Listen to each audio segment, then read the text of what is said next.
नमस्कार। आज हम बनाने चल रहे हैं दाल मखनी।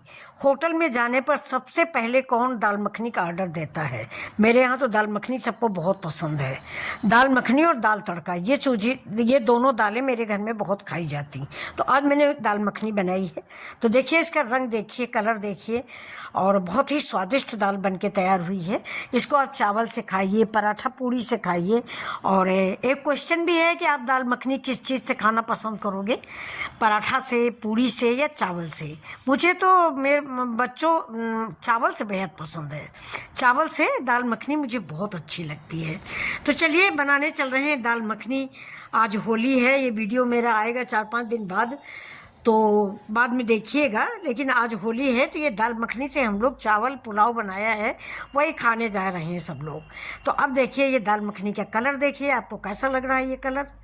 मेरे घर में हफ्ते में एक बार ज़रूर बनती है दाल मखनी। तो ये आप बताइए, इसका रंग देख के बताइए कितना अच्छा कलर आया है दाल मखनी का। तो देखिए, मैंने 1 कप उड़द की दाल और आधा कप राजमा एक दिन पहले भिगो दिया है, और ये 24 घंटे भीगा हुआ है। भीगने के बाद मैं इसको रगड़ रगड़ के धुल लूँगी। ये बाजार का है, इसलिए इसमें थोड़ा सा धूल मिट्टी कुछ भी हो, और थोड़ा सा छिकला भी जो है यही पकना चाहिए। अगर उड़द का छिकला गल जाता है तभी दाल मखनी परफेक्ट बन के तैयार होती है। तो देखिए कितना गंदा पानी निकला है।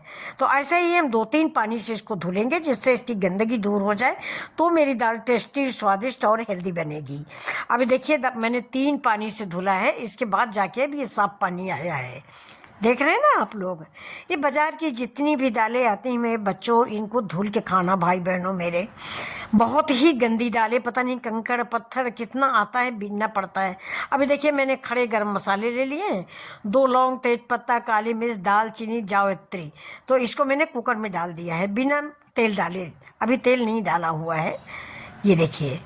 हाँ, अब ये इधर मेरा देखिए, ये राजमा है और ये काला वाला उड़द है। अब मैंने कुकर में डाल दिया है 1 चम्मच तेल। अब मेरे खड़े मसाले उसमें तड़क जाएंगे। इसके बाद मैं इस दाल को उसमें ऐड कर दूंगी, और दाल को ऐड करके थोड़ा सा नमक डाल दिया, थोड़ा सा हल्दी डाल दिया, और कुकर चढ़ा दिया है। इधर पैन पे कर रहे हैं अपने तड़के की तैयारी। तो ये मेरा प्याज है दोस्तों, 1 प्याज है, और प्याज को आपको फाइन पेस्ट बनाना है। ये नहीं कि दरबरा हो, एक प्याज रह जाए, एक छिकला रह जाए, ऐसा कुछ नहीं।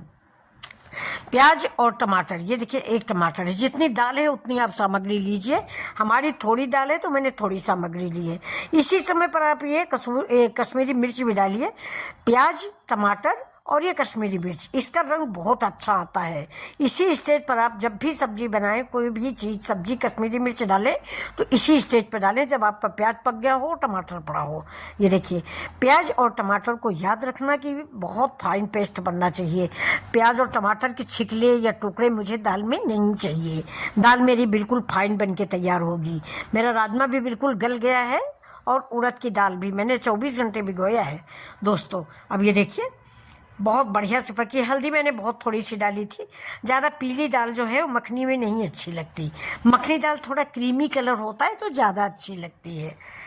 तो ये देखिए, अभी बन गई। इसको हम थोड़ा सा घोट लेंगे, इसी चमचा से ही घोट लेंगे, घोटने की ज़रूरत नहीं है। पक गई है मेरी दाल, तो इसी चमचा से पीछे की साइड से हम इसके राजमा को उड़द के तोड़ देंगे। इधर देखिए कलर कितना प्यारा आया है मेरे मसाले का। इसको भी चलाते जाएंगे कि ऐसा ना हो हम दाल देखें और मसाले मेरे जल जाएं। तो इसको धीमी आंच पे पकाइए और पकने दीजिए।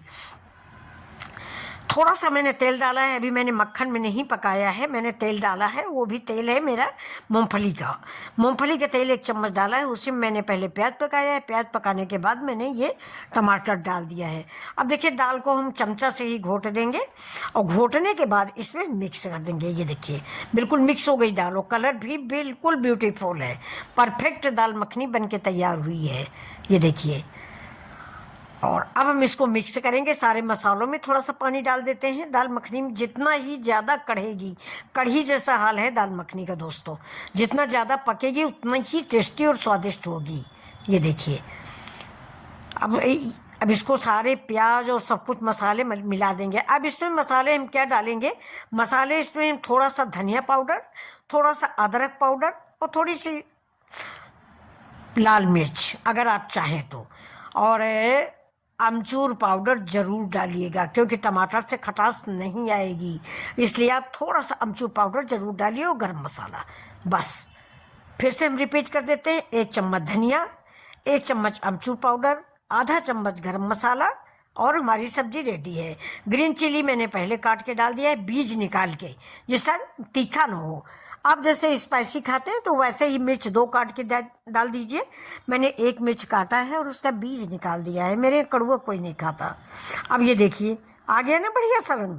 ये अभी हमने मक्खन भी इसमें ऐड नहीं किया, मलाई भी नहीं ऐड किया, लेकिन देखिए दाल के कलर कितना प्यारा लग रहा है। हमारे यहाँ बगल में अरविंद भैया हैं, कह रहे हैं बहुत अच्छी महक रही है।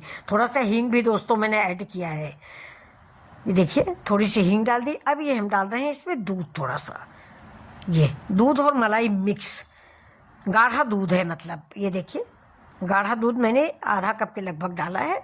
और ये देखिए दाल का टेक्सचर देखिए, बिल्कुल सिल्की मिल्की कलर और सिल्की दाल। ये देखिए अब हमारी दाल बन चुकी है। अब हम इसको सर्व कर देते हैं। देखिए बाउल में आप सर्व कर दीजिए। और सर्व करने के बाद इसमें हम डालेंगे हरी धनिया। हरी धनिया इस समय सीजन है, आ रही हरी धनिया अच्छी भी बहुत लगती है। हींग डालना मत भूलें, हींग जरूर डालिएगा, क्योंकि उड़द की दाल और राजमा दोनों ही बादी होते हैं, तो डाइजेशन के लिए आपको हींग डालना बेहद आवश्यक है। अमचूर पाउडर भी थोड़ा ही डालिएगा, क्योंकि ये दाल ज़्यादा खट्टी नहीं अच्छी लगती फिलहाल मुझे। ये आप विश्वास करिए मेरे ऊपर, ये दाल मेरे यहाँ हफ्ते में 1 बार ज़रूर बनती है। हमारे घर में सबको अच्छी लगती है। अब ये देखिए ऊपर से हमने क्रीम डाल दिया है। ये अभी इसी में पिघल जाएगी थोड़ी देर में, तो इसका स्वाद और स्वादिष्ट बन जाएगा। अब देखिए इसके में हमने 1 टिकिया पूरा मक्खन डाल दिया है, या अमूल का मक्खन है, इसका स्वाद बहुत अच्छा होता है। इसी में डाल देंगे, अभी मिल जाएगी इसी दाल में ये। और साथ में मैंने बनाया है, ये देखिए, देखा, साथ में मैंने बनाया है आज कुलचा बनाया है, चावल बनाया है। तो ये देखिए कितनी स्वादिष्ट रेसिपी बन के तैयार हुई। तो अगर आपको ये रेसिपी पसंद आ रही तो प्लीज़ लाइक करें। नमस्कार।